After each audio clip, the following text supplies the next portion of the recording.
ঈমান আনার পর এবং কালিমায়ে শাহাদাত পাঠের পরে আমরা তো কেবল একটি স্বীকারোক্তি দিলাম, শপথ বাক্য ও প্রতিশ্রুতি বাক্য পাঠ করলাম। এই পাঠের মাধ্যমে আমরা কি কি বিষয়ে স্বীকারোক্তি দিলাম, কাকে কিসের উপর স্বীকারোক্তি দিলাম, কিসের উপর শপথ নিলাম, এই ঈমানের দাবি বা কি, খোদ ঈমান আনার দ্বারা আমার উপর কি কি বিষয় সাব্যস্ত হয়, এসব বিষয়কে ঈমানের দাবি বা চাহিদা বলে। ঈমান আনার পর এবং কালিমায়ে শাহাদাত পাঠের পরে আমরা তো কেবল একটি স্বীকারোক্তি দিলাম, শপথ বাক্য ও প্রতিশ্রুতি বাক্য পাঠ করলাম।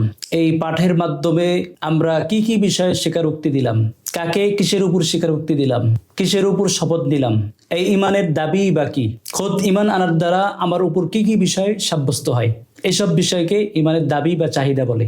ঈমান আনার পর এবং কালিমায়ে শাহাদাত পাঠের পরে আমরা তো কেবল একটি স্বীকারোক্তি দিলাম, শপথ বাক্য ও প্রতিশ্রুতি বাক্য পাঠ করলাম। এই পাঠের মাধ্যমে আমরা কি কি বিষয়ে স্বীকারোক্তি দিলাম, কাকে কিসের উপর স্বীকারোক্তি দিলাম, কিসের উপর শপথ নিলাম, এই ঈমানের দাবি বা কি, খোদ ঈমান আনার দ্বারা আমার উপর কি কি বিষয় সাব্যস্ত হয়, এসব বিষয়কে ঈমানের দাবি বা চাহিদা বলে।